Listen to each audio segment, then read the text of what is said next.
Thank you very much, Your Excellency, for joining us today on stage at the Future Hospitality Summit. His Excellency is leading the National Tourism Board of Saudi Arabia. Saudi STA, Saudi Tourism Authority, obviously sits at the center of an ecosystem of government, private sector, and innovators who are, in principle, one of the driving forces to create one of the fastest growing tourism destinations with a record-breaking 93.5 million visits in 2022.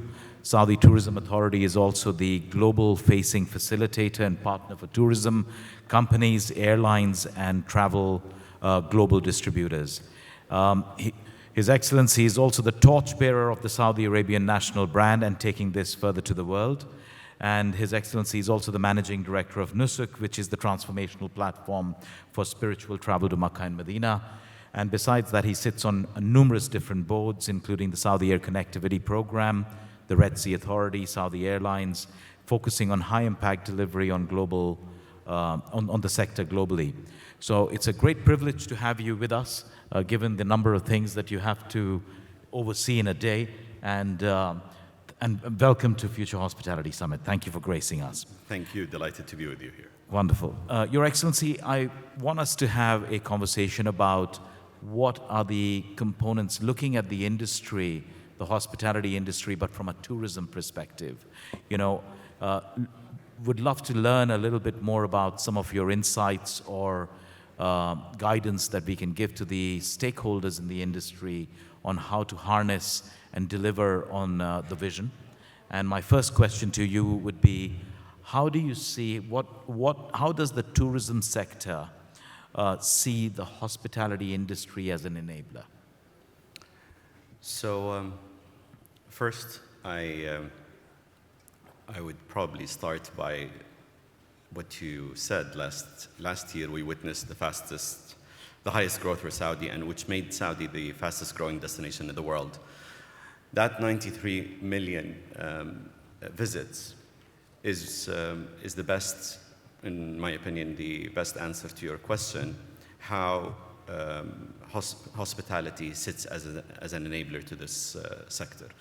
All these visitors need hospitality offerings and solutions, and we're expecting the growth to be exponential in the coming years.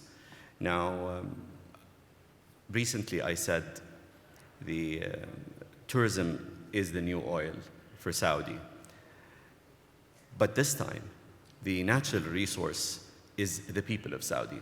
It's their creativity, their talent, their ambition, and I think no one says it best like His Royal Highness the Crown Prince, where he said the wealth of this country lies in the ambition of its people and the potential of its young generation.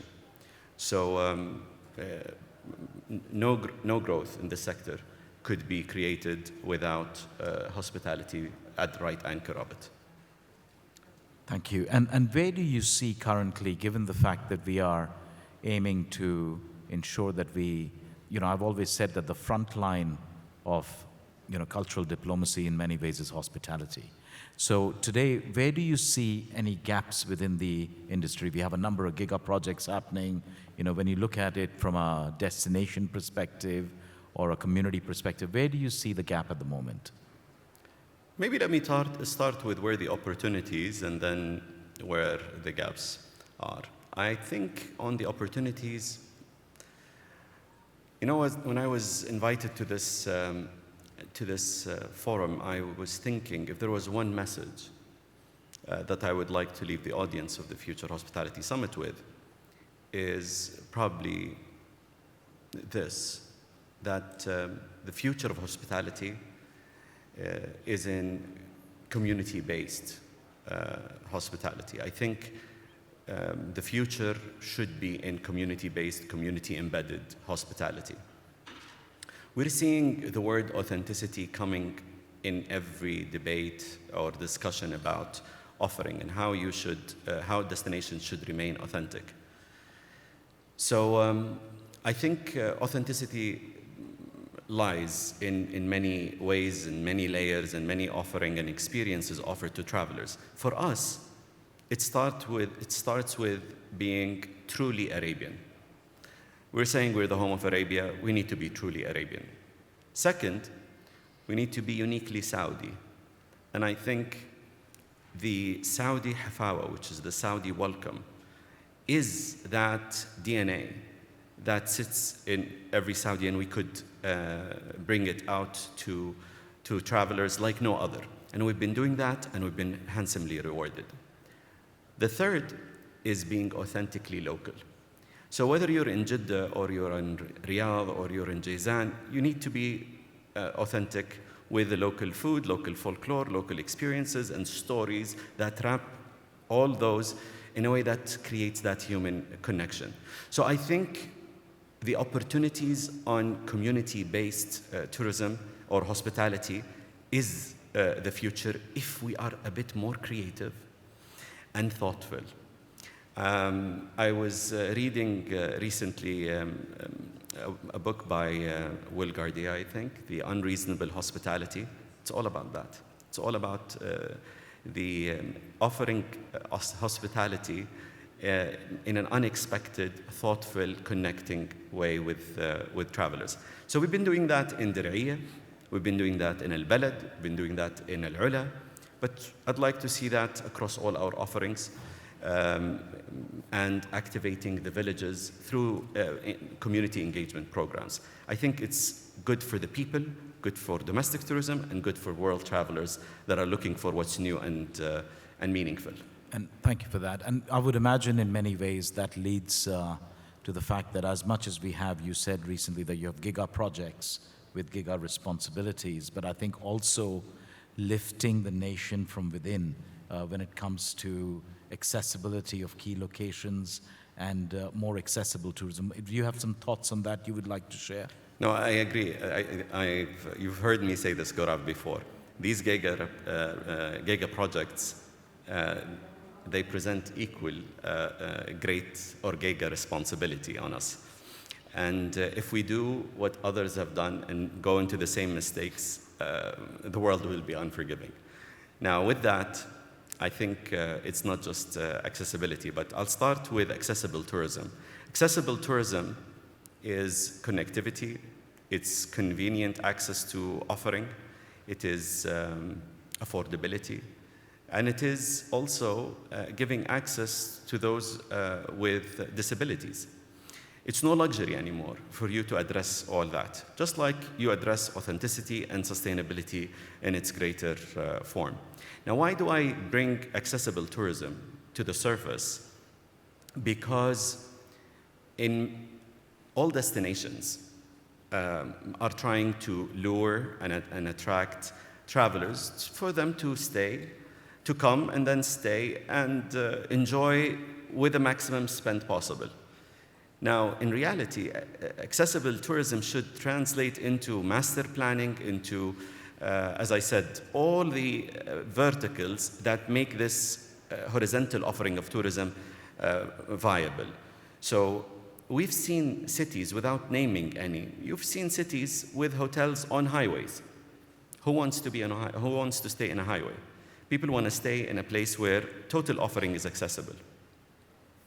If they find it convenient to go around, they spend less time on mobility, they will enjoy more, and definitely they will spend more. Communities and destinations will be more rewarded.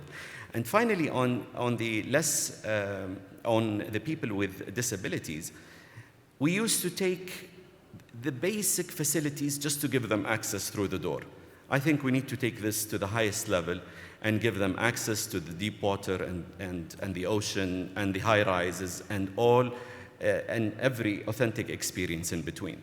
I think, thank you for that. I think you also allude to the point that, in many ways, hospitality and hoteliers have an obligation to challenge the status quo and look not just within the hotel, but also outside of the hotel. Could you please speak to that a little bit? If there was a second, maybe message to leave the audience of this forum, I would say maybe it's a call out. I think the best performance in the sector, from my very humble view, are those that re-challenged or revisited and challenged status quo, and that sits at the strategy level. And you only know if they are revisiting the status quo if they are challenging the business model. And what do I mean by the business model? Let's take, since we're talking hospitality, let's take hotels. If you look at the average room rate in the US, I think Skift published a report on this recently. It's $126. If you look at alternative accommodation and home sharing platforms, it is $95. But if you go and ask the travelers, why did they choose that? It's not because of price competitiveness. There are so many high-end home sharing products that are being offered and sold, but people are looking for unique experiences. Now, the challenge is our fellow partnering hoteliers have an asset with a list of list of services that is burdening their balance sheets. So how do we get them off that? How can we think of room service, cloud room service? How can we look at, think of travelers. Cultural travelers would probably look for hotels next to old cities, next to old souks. But if we can think of a different business model for hotels, different design of architecture, and it's probably something we've worked together on, and you heard me say that, people can live within the souk. Think of the long-stay travelers. Imagine if a long-stay traveler, and many consultants of you here in the room, you come and stay long in Riyadh. I hope you move, but until you do, how can we make them feel belonging to the city they're at? So imagine if I come and I want to really feel like I am part of this place. Maybe with your room, you get access to social circles. Like if you're a biker, this hotel has all these community lists that you become part of. So you get invited to bikers, to art galleries, to just by being a guest at that hotel. So the offering can extend from what is inside the hotel to what is offered outside. But the same thing, it's not just about connecting to the people, but also connecting to services that I don't usually connect to. So I'll take the gym as an example. If I check in a hotel and I naturally get a membership in one of the best gyms next door, first, you create value because you make them feel that they belong to the city. Second, you remove the cost of the gyms off your balance sheet. Yeah. And we all know, we all been to hotels. How many gyms have we been to that are sad, depressing? Very true. And imagine if one of the largest chains in hotels to partner with one of the largest sports that not only have great content, they sign the best athletes, they have so much material and garments. They will benefit from this outlet, a real estate outlet in your hotel chains, and they will have immediate access free of cost. And many people will choose to stay in Hotel X if they have, for example, the Adidas gym or the Nike gym. And the examples are many, but thinking of changing the business model and based on whether it's adventure traveler, cultural traveler, long-stay traveler, how could we revisit the collective offering? But this thinking cannot be by the private sector only.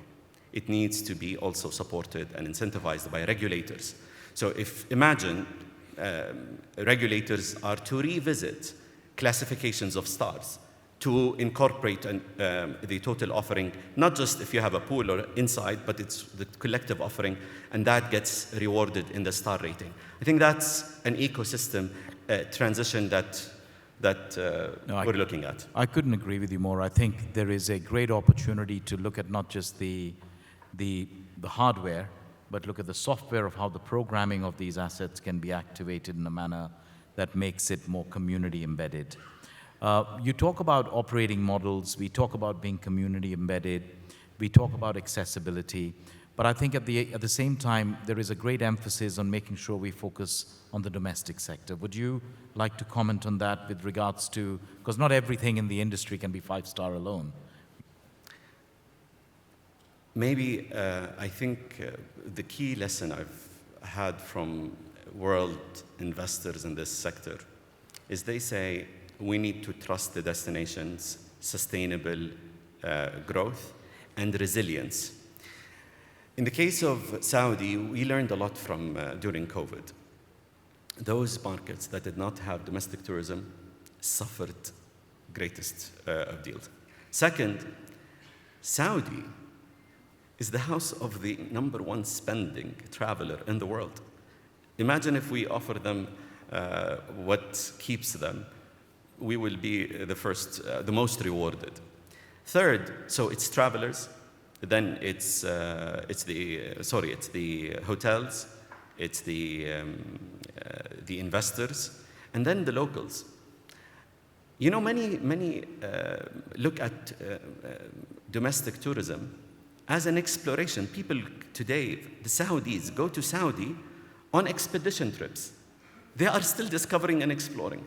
So there is so much that Saudi has to offer that has not been discovered or that has not been developed, from villages to mountains to valleys to natural beauties. And at every site, there are natural resources, there are wildlife offering and experiences, farm homes, agro-tourism, you name it. I can go on and on and on. So there is so much. So #1, that's what investor wants, and I'm talking to the business community. But if I am to wear the hat of the destination, I would say growth could be realized with domestic tourism, while we also offer a vote of confidence for all investors that are betting on the future unparalleled growth from Saudi. And Saudi tourism is also doing a lot of work to create the appropriate infrastructure, from accessibility, access to labor, whether it is in smaller towns. You know, I'm always impressed by the aviation infrastructure domestically within the kingdom when I'm traveling to different parts of the kingdom. And I find it, as much as people think that it's very far, but it's actually very easy to get to. And I would imagine there is further investment in a field with regards to activating some of the smaller and more remote locations.